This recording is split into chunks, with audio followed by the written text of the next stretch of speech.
Okay, we've been given special access here on the Argyle podcast. We don't often get to go into the manager's office unless there's something wrong. but Ryan's let us in. Ryan, how are you doing? And thanks for letting us in. You're welcome. You're always welcome here. Sometimes the door's open. If the door's locked, then obviously you're not allowed in, are you? It's just like when you walk past the door and you're intensely looking at the laptop or on your phone, you think definitely don't even always busy. Now, do you know what, Charles? I'm all good, mate. Yeah, I'm good. Been a good couple of weeks with the lads so far. Training. I've done a lot of fitness stuff and a lot of patterns of play and working on some stuff as you've seen when you're up the training ground. Been nice watching England obviously as well, following them. Yeah, you were up at one. I was there, me and my lads, we were there on Sunday. Managed to get some tickets, obviously, we were one of the lucky ones. They've been excellent, haven't they? I think, I've gone away from looking at all the social media stuff or what's gone on, because, I'm seeing like England putting tweets out about these R3 Lions and sort of, and then people coming out saying why this, why that. Them players and that football team don't need to be questioned in any way whatsoever for what they've done or what they've achieved. They've been absolutely outstanding. And when it comes to penalties, okay, the penalties could have been a bit better, but probably you tried taking a penalty in front of 80,000 or 60,000 or whatever was there. And you know what, they've done the country proud, so I've been pleased with all that aspects of it. Watching them, supporting them, every player, whether it's a Man United player, an Everton player, Chelsea player, it don't matter, we've supported them through thick and thin, and I think the future's bright for England, especially with all that young talent, so that's been nice. And then obviously it's been nice to get back into Argyle and coaching the players with new recruits and knowing how they're settling in, making sure that they're right, and trying to coincide with some family time as well. My kids break up from school next week, so they'll be down for a long period, which will be nice as well. So yeah, mate, it's all going well. A couple of games coming up shortly and everything's great. It feels it. It definitely feels it. Like you said, when I've been down and watched you train, everybody seems well up for it. We've had a couple of trips to local businesses as well for a little bit of team bonding, team building. A couple of questions related to that coming up in a moment, Ryan. Yeah. We put out that we were talking to you on Twitter and Facebook, and as you imagine, off its edge, yeah, there's been lots of people getting in touch, so fan questions coming up. Firstly, I just want to run something by you. Okay, spoke to Andrew Parkinson earlier, Chief Exec. I kind of referred to him as the warm-up act before you. He won't like that. Let me shut this window. There we go. Did you get that on camera? We've got that. That's agility. Referred to him as a warm-up act. He was happy with that actually. If you were the main event, but he did compare to the Rolling Stones, so I don't know whether you're happy with that. Compared me to it? Yeah. Right, well, just the million miles an hour. Probably hot rocking. That's what it is. Shuey says the same thing to me. I just can't keep still. I'm always, if I'm not on the phone, I'm doing something. I'm just trying to, you know what it's like. I think as a manager, you've just got to try and squeeze as many hours as you can in a day, and that's certainly what I do. So if Andrew's put me in that direction of rock and roll, whereas I'm always on the go, then he's probably right. Yeah, but it's all good. It's all good. Obviously, you have to be. You can't sit still in this game. You've got to be out there. You've got to be speaking to people, speaking to agents, speaking to players, former players, ex-players. Players who you played with about potential signings who could help us, and then doing the stuff as you said up at Mercedes. You still with all the players and getting in late, and the hours are long sometimes, and planning for games and preparing. So yeah, I'll take that. We've got a quiet moment then, which is good. We quite like in this sort of feature of the podcast to get to know the person behind the face. I mean, people have seen you do umpteen thousand press conferences in radio interviews, etc. And we want to know a little bit more about you. So I suppose my first question is: you're a young manager. You're your third full season in full management, and you went when you were at Bury from being a player to a manager. Yeah. What was that like? Yeah. So I had a plan really, Charles. To be honest, so when I was a player, I'd started doing my coaching badges, and I had a plan. I had a 5-year plan. So that 5-year plan comes to fruition in three months and then 6 months really.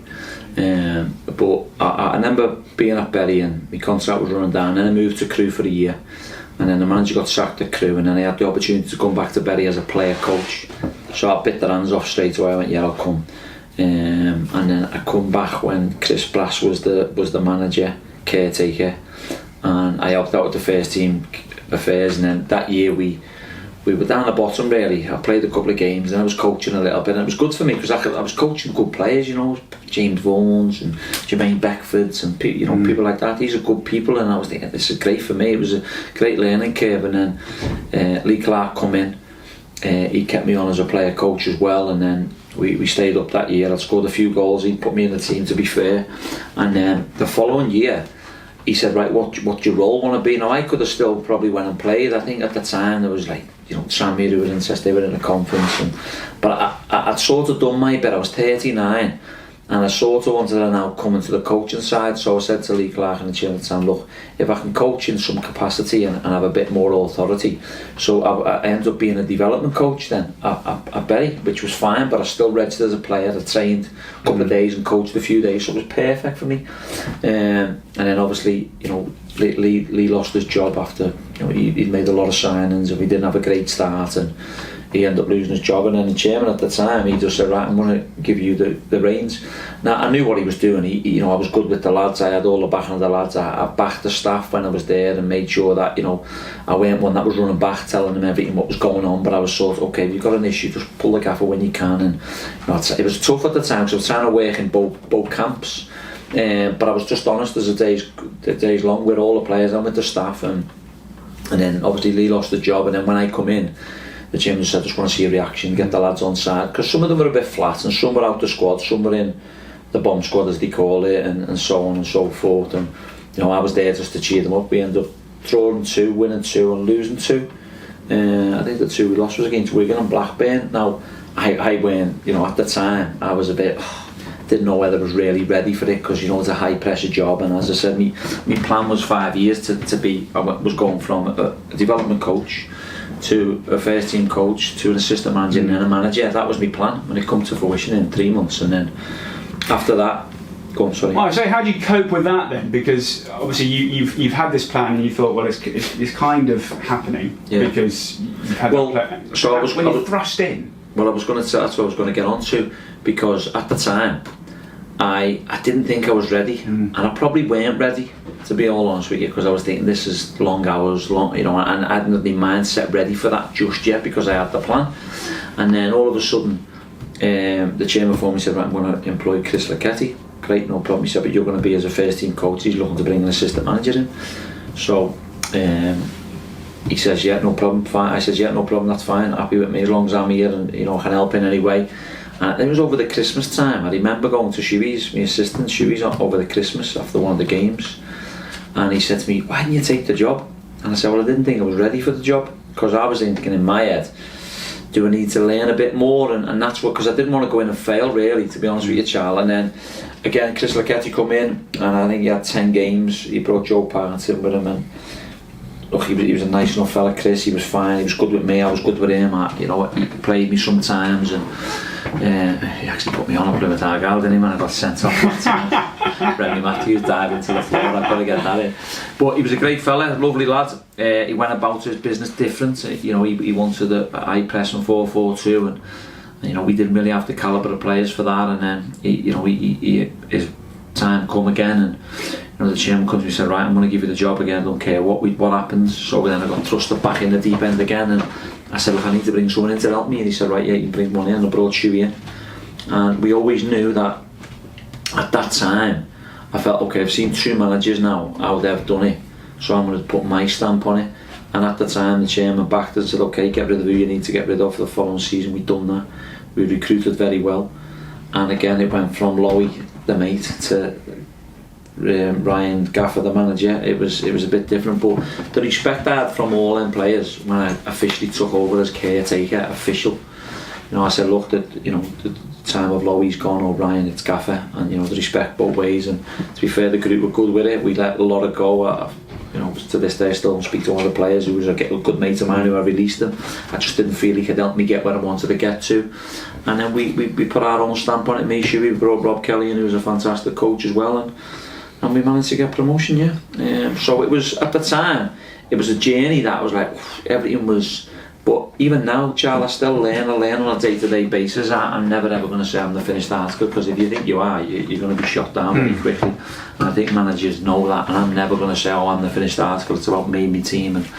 But yeah, it was fine. I thought it was because the respect levels both ways. If I was just coming in as a player who hadn't played for so long, and would he give me that respect? Yeah, I was still playing, maybe. That's kind of what, and also because you were playing with them, a lot of them as well. So you'd have kind of been, as you said, Lowe, the kind of teammate. Yeah. But was there a little bit of an awkward period when you did change between the two? Well, I remember James Vaughan, who's a good mate of mine actually now, and he always has been since I met him. And he used to walk past me and go, "Where's the snake?" And I don't ever you can't call a Scouser a snake or a grass sort of thing. It was grass actually. So I pulled him and they said, "One, you need to stop that." And he said, "Oh, I'm only having a joke." I went, "I know, but other people won't realise."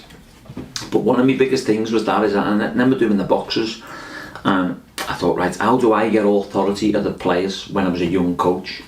So Jermaine Beckford, who's scored loads of goals, Premier League, up different levels, was a fantastic servant for Leeds especially, and Everton, and the goals he'd scored. So we were doing rondos, little boxes, and I kept putting him in the middle. And he was going, me, Lowe. And I was like, yeah, this is when I was a coach. I went, right, Beck, you're in. So my method and the madness was, if I put Jermaine Beckford in, he'll go in because he was a lovely bloke and won't kick up a fuss, even if he shouldn't be in the middle. Then all the lads will give me the same respect. So he pulled me one day and said, "No, you can have a word away." He said, "Why do you keep putting me in the middle?" So I told him the story behind it and the reason behind it. And he went, "Well, why didn't you tell me that?" I said, "Well, I ain't going to tell you, I was going to see how you react." I said, "But thanks for it." And I think the respect, even though I'd played with them players, they thought, they weren't taking me for no mug, you know what I mean? They just took me for what I was. And okay, well, if he says go in, because, you know, listen, footballers will argue with you till they're blue in the face, and they're always right sometimes. So that was the reason behind it. But there was a time when I was thinking, this is going to be tough, and then back and forth to the coaches. But as I say, I always done it in good faith. There was never, I always told the player what I was going to say to the coach or to the manager. If they had an issue, I'd go, right, go and see the manager. Do you want me to tell the manager? I'm not sure, right, I'm going to tell them because you've asked me, so you must be asking me to ask them. And I thought because I'd done it properly, I think that's why the respect was good and was mutual, really. I mean, obviously through your playing career you played under a lot of managers. You mentioned as well that whilst you were at Bury and those other guys came in, you kind of looked at what they were doing and what maybe didn't work and used it. I knew what not to do, Yeah, do you feel, I mean, is there anyone specifically, maybe when you were a player, that you thought, I've actually taken quite a lot, looking retrospectively back, from whatever they did? Yeah, I took, well, you can take different things, can't you? You can take what not to do, things to do, things that you think, I wouldn't coach that, but I'd coach the way he'd done it for a reason, you know. Like I always remember Gary Megson was brilliant. He was a different type of coach. I don't want to say he was a bad coach or a good coach, but he was a mentor. He'd get you up for games. He was very, like, you know, he was good in a different way, and I thought I liked that about him. He was dead straight down the middle, was never no grey areas. He just told you how it was. Alan Hill was a good coach. Richie Barker, when we had him, he's obviously now Rotherham assistant manager, he was good. And then Carl Robinson was a young coach like me. And then, so, you know, all these managers I'd worked with up and down the years, you know, I worked with Mark Wright and Ian Rush, you know, and at Liverpool, two Liverpool legends, you know, and it was totally different. Kevin Ratcliffe, he was an Everton legend. So I'd worked with so many different managers, and I've been to see all the different managers work. But ultimately, I'm a manager that's a man manager and has the best interest of the players as well as obviously coaching them to a philosophy and a style that suits my style and suits us. So yeah, you certainly do. I say to the young coaches now and young players, players who want to be young coaches, and, you know, learn everything you can. You know, we've got a couple of lads at our place now who Joe Edward is on with his coaching badges, and he's forever on to Shuey for some sessions of what we do and how we do it, and that's good because, you know, we can learn the next one to come through, and they can always say, well, yeah, Brian Lowe and Stephen Schumacher helped me get to where I want to get to. I think it's part and parcel. The other thing that's really striking, and I think a lot of people since you've come in, fans especially, have noticed this, is the kind of the feel around the squad. The players always look pretty happy. The football's obviously been great because it's, you know, won a promotion, it's been good, so there's obviously going to be a feel-good factor. But you kind of you mentioned the Euros and how well England have done, and they have that similar sort of. Theirs is like a club feel in a national team, but this is like an even stronger club feel here. Just turn the camera around and have a look at that. What's it say? Read it out. we're a family now, and when you become a family, you're successful. So, you know, I like to have a family-based, oriented team. Yeah. You know, we need to make sure that the kids and the missus are right as rain. When they come in, they're looked after. Simon Allett and Jane Allett are big on that. The players' lounge, you know, we're going to put a creche in there this year for the kids. Because it could be difficult, couldn't it? Because Plymouth is so far away from where a lot of it's other so far people away. You know, people say to me, you integrate yourself in the city. Well, I'm down here on my own most of the time without my family, so I need to. I can't just sit in the apartment or the house and just. I need to get out and venture. And you know, I've met some lovely people here. I've met some good people who've become friends of mine, and you know, come and support Argyle. I've met loads of true Argyle fans. You know, I'm here embedding myself in the city because I want to. I'm not just here to pick up my money and manage a team. I'm here to be successful, as you said. So I think with the type of, you know, person I am, and Shuey is, and all my staff, it's togetherness. You know, when we have nights out, team bondings, we always do the right thing by the players. Because if you do the right thing by the players, they'll give you that extra yardage in training, in matches, off the field, whatever. They do everything properly, and we've sort of got that. And I think England have had it, Italy have had it. You know, you look at them type of teams who've been successful. You don't just do it on your own. It's about a team and a togetherness, and that's what we sort of build ourselves and thrive ourselves on. Look, don't get me wrong, we've had players that haven't fitted in and didn't really want to fit in. Well, okay, no problem, see ya, move on, and that's happened. Not saying all of them, but there's certain people that have come and it hasn't worked out. You've had to go, right, okay, they can't work, then, you know, move on. Yeah. Final one for me, because we've got to crack through these fan questions, because there's a lot of them coming in. It's a bit of a random one, really. Away from football, then, Ryan. What's Ryan Lowe away from Plymouth Argyle Football Club? Or is there? I mean, are you just absorbed by football? Yeah, I am. Like, Shuey has a go at me sometimes. Goes, you never switch off, and you can't. I am. You know, I'm a football nut, as they say, and you know, I'm forever learning, and I can pick up things, and you know, books, and you know, take stuff out of all kinds of different things. You know, it's. Do you need to have that though? If you think. Yeah, a lot of football managers say that. You know, they are just kind of absorbed. Yeah, but what I will say is, I do have family time. When I'm with the family, I've had to switch off, and I do switch off, and I can switch off. I think, you know, I haven't really got any hobbies as such. I don't play golf with the lads. I'm not really I like a bit of fishing with my lad now and then when I'm home, and carp fishing and stuff. I've tried a bit of the sea fishing, but I think sometimes when I'm out of work, I'm just, you know, wanting to chill and sort of, you know, look at other things and look at other coaches and look at what's document.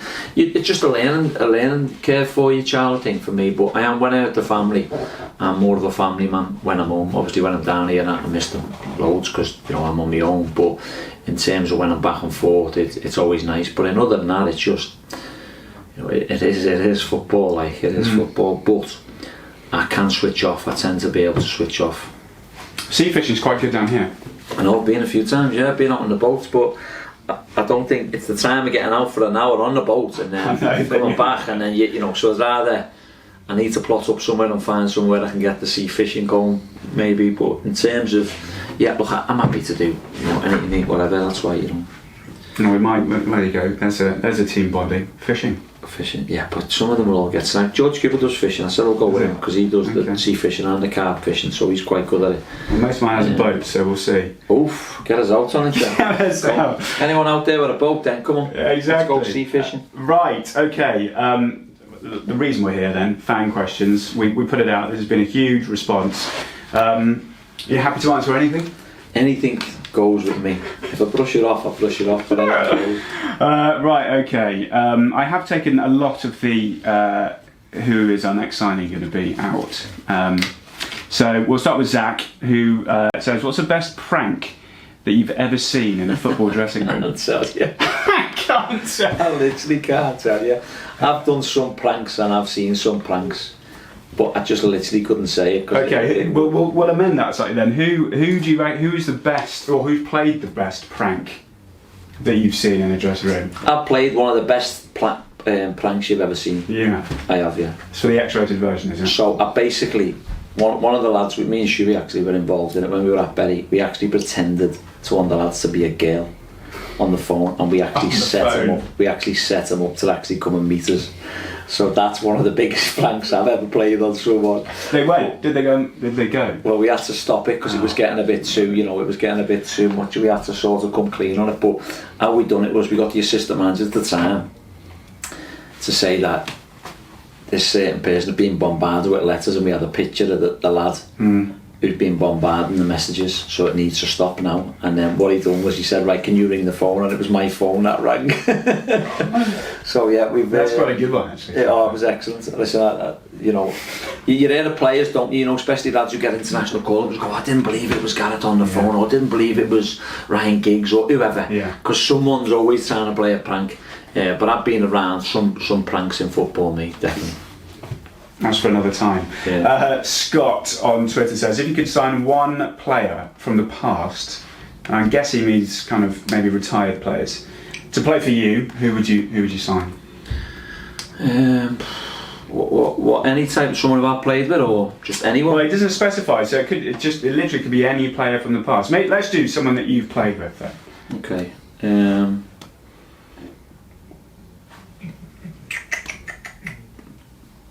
From someone from the past that you could play with. Well, so I played with some good players and people who have gone on to different careers, but in terms of, you know, people, you know, like say the Nicky Adams of this world, he's that old, and we actually tried to bring him down to Plymouth, and he has a young family, which that's why he didn't, and there was no, you know, we said, look, we'd love to bring you, but he's a player that wherever I went as a manager I'd sign, just because his character, the way he is, gives it 100%. He's a diamond of a kid, and he's a family man as well, hence why he wouldn't do the 300-mile journey down from Bolton. But in terms of someone likes of his ilk, because his quality levels and the way he is, a Nicky Adams, you'd die for. Any team in League 1 or League 2 would die for a Nicky Adams. He'd definitely still do a job now, wouldn't he? Yeah. Good answer. Okay, that's very good. Ryan says, what manager do you think you're most like? Who I'm most like? People say, oh, you look like him, or you want to be him, or I'm just me. I'm my own manager. I like to take a lot of stuff out of different managers, in terms of, you know, like Garrett now, who's done a fantastic job. Klopp, who I love. Guardiola, who I love, but he's a City. I was speaking to Tevez this morning. He said, make sure you watch the Alex Ferguson documentary. It's a tough watch if you're a Liverpool fan. No, it ain't, because I'm a Liverpool fan, but I love an Alex Ferguson, so, you know, because of what he's achieved and what he's done. Stevie G now, obviously a mate of mine. Rangers doing well. Any managers that I feel I can take something from. Brendan Rodgers, absolutely love Brendan Rodgers, the way he is. Benitez now gone into Everton, he's another one who I'm going to, you know, sign closely, get in and see, and, you know, through a mutual friend of mine. And so anyone I can go and see or do or whatever it can be, I'm more than happy to support. Listen, you get the odd managers who are a bit stubborn and not like our cup of tea, but most managers, I look up to most of them, even people in our league and the Championship and League 2. But I'm my own manager. I want to be my own manager. There's only one Ryan Lowe. There's a couple of people got in touch. Jack has, both on Twitter, have said, what's been your favourite moment or match since you became Argyle manager? My favourite moment was getting the football club back where they belong for the short time. At the moment, is, you know, we obviously got plans to keep moving and keep progressing, but the best moments was getting them back into League 1, even though there was no fans here and it got curtailed to the COVID situation. But in that, as well as a regret in it, because we didn't see the town bouncing, we didn't see the town all green. And there was one kind of big high from that though, which was the last game here, which was that 3-0 win, and basically was a result that meant points per game wise got in the position you were. And that, I remember I was commentating that day, and that was an unbelievable atmosphere. That against Macclesfield. George Cooper too, right-footed. No, it was, and you know what? I think one of them games, we felt at that time we were third, and I've said it loads of times and I'll say it again. We would have won the league, 100%. That's my honest opinion. Dave Artell and Richie Wellens would have said different, which is no problem. That's fine. But Dave would have said he'd have won the league as well, you know. And Richie would have said, well, we would have won the league, so it's not a problem with that. But for me, we were on that road of we were on it. We could see it. We could see the light. And I remember saying to you as the commentators and whatnot when we're doing the press, you're going, wait, I'm going, let's get to 8 games. I said 10 games, 8 games. And I got curtailed with 9 games, didn't I? So I got away with that, didn't I? Didn't have to say definitively. But that was one of the proudest moments. Not just for me and my family, but for the whole of Plymouth, because we knew when I come down here, we weren't coming here just to be here. We were coming here to get them back in the division, and we wanted to make sure that they'd have a bad season the previous season. We wanted to bring the good times back, and we did that. But in that was, as I said, one of the most exciting times. But obviously disappointing times as well, because we didn't have parade, we didn't have down the front, we didn't have, you know, the promotion party, what we'd all loved. We didn't have fans running on the pitch, which in a safe way we'd have loved. So yeah, I think that was one of the biggest, proudest moments really. A couple more then. What is the best thing about being in Plymouth? That's from Michael. Well, working for Plymouth Argyle Football Club, really, to be honest. Yeah, working for Plymouth Argyle Football Club's you know, the reason I'm here. Obviously there's lots of other stuff to do. I was just talking about the sea fishing and stuff, but I ain't here to be here for leisure reasons. I'm here to work. And as I said, love coming into the building every day, love working with the staff all around, yourselves, the players. So yeah, that's the most exciting part of working for a fantastic football club, and I will say that's well run. So, final one from me is sad news on Saturday was Paul Mariner passing away. You know, an Argyle legend, striker to striker. I don't know whether you remember him as a player at all, but you know, just from hearing stories and everything. Yeah. The sad loss. It was a very sad loss, and condolences to his family. It was sad for what he's done for the football club, and Nance knew reasonably well, and all of the football club. And what amazed me was a lot of the people on social media, all the ex-clubs, and you know, coming out with him, and there was some great tributes about him, weren't he? I'd never ever met the guy. I'd heard a lot of stuff about him, but I think when you've touched the hearts of, like, you know, the Green Army and Plymouth Argyle, you're always going to be loved, aren't you? And I think, you know, one day when we eventually move on to, you know, when we've bypassed each other, if you like, and you know, we'll be remembered for that type of thing as well, because I think everyone who works at the football club always has that little bit of tenderness to be loved, isn't it, from the fans, and the same vice versa. You know, we love the fans, they love us, they love the players, and when you move on, in Paul's case, is sadly, you know, he's obviously passed, and we send his condolences to his family, but he was a legend here and well loved. So yeah, brilliant stuff, Ryan. Well, thanks for letting us in. We'll see you after the Saltash game. Yeah, sure will.